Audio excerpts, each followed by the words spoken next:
നമസ്കാരം.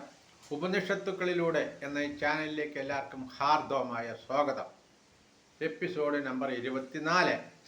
അപ്പോൾ നമ്മൾ കഠോപനിഷത്തിൽ തുടർന്നുകൊണ്ടിരിക്കുകയാണ്. സ്വപ്നത്തിലും ജാഗ്രത്തിലുമുള്ളതെല്ലാം അറിയുന്ന ആത്മാവിനെ സാക്ഷാത്കരിക്കുന്ന ജ്ഞാനിക്ക് ദുഃഖത്തിനിട വരുത്തുന്നില്ല. അതായത് സ്വപ്നത്തിലായാലും ജാഗ്രതത്തിലായാലും നമുക്കെല്ലാം അറിയുന്ന ആത്മാവിനെ സാക്ഷാത്കരിക്കുന്ന ജ്ഞാനിനെ സംബന്ധിച്ചിടത്തോളം അദ്ദേഹത്തിന് ദുഃഖം ഉണ്ടാവാനിടയില്ല. കർമ്മഫലം അനുഭവിക്കുന്ന ജീവാത്മാവിനെ കാലത്രയത്തിൻ്റെ ഈശ്വരനായി കാണുന്നവൻ ആത്മാവിനെ രക്ഷിക്കാൻ ആഗ്രഹിക്കുകയുമില്ല. നീ ചോദിച്ച ആത്മാവ് തന്നെ അതുതന്നെ കർമ്മഫലം അനുഭവിക്കുന്ന ജീവാത്മാവിനെ.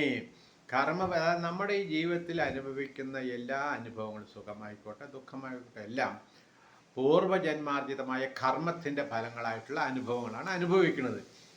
അങ്ങനെയുള്ള ജീവാത്മാവിനെ കാലത്രയത്തിൻ്റെ ഈശ്വരനായി കാണുന്നവൻ, കാലത്രയം പറഞ്ഞാൽ കഴിഞ്ഞുപോയത്, നടക്കുന്നത്, നടക്കാനിരിക്കുന്നത്, ഭൂതം, വർത്തമാനം, ഭാവി, വർത്തമാനം, ഭൂതം, അങ്ങനെയുള്ള കാലത്രയത്തിൻ്റെ ഈശ്വരനായി കാണുന്നവൻ ആത്മാവിനെ രക്ഷിക്കാൻ ആഗ്രഹിക്കുകയുമില്ല. നീ ചോദിച്ച ആത്മാവ് അതുതന്നെ. പഞ്ചഭൂതങ്ങൾക്കും മുൻപുണ്ടായ ഹിരണ്യഗർഭൻ തന്നെയാണ് ജീവികളിലെല്ലാം പ്രവേശിച്ച് ഇന്ദ്രിയ മനസ്സുകളെ പ്രവർത്തിപ്പിക്കുന്നത് എന്നറിയുന്നവൻ ബ്രഹ്മത്തെ സാക്ഷാത്കരിക്കുന്നു. ദേവതാ സ്വരൂപിണിയായ യാതൊരു അതിഥി പ്രാണരൂപത്തിൽ സംഭവിക്കുന്നു. യാതൊന്ന് ഭൂതങ്ങളോടുകൂടി ജനിച്ചു ഹൃദയഗുഹയെ പ്രവേശിച്ചു നിൽക്കുന്ന അതിനെ യാതൊരാൾ കാണുന്നു, അവൻ ഇതിനെ തന്നെ കാണുന്നു.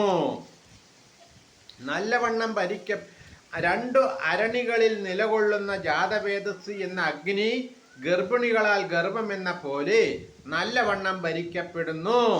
ഉണർന്നിരിക്കുന്നവരും ഹവിസ്സുകൊണ്ട് യജ്ഞം അനുഷ്ഠിക്കുന്നവരുമായ മനുഷ്യരാൽ ദിവസം തോറും സ്തുതിക്കപ്പെടുന്നവനാകുന്നു ഈ അഗ്നി. ഈ അഗ്നി ബ്രഹ്മം തന്നെയാകുന്നു. യാഗാദികൾക്കായി അരണിയിൽ നിന്ന് കടഞ്ഞെടുക്കപ്പെടുന്ന പരിശുദ്ധ അഗ്നിയും ബ്രഹ്മം തന്നെയാകുന്നു, അല്ലെങ്കിൽ ബ്രഹ്മത്തിൻ്റെ ഒരു പ്രതിഭാസമാകുന്നു. നമസ്കാരം. ഇനി നാളെ.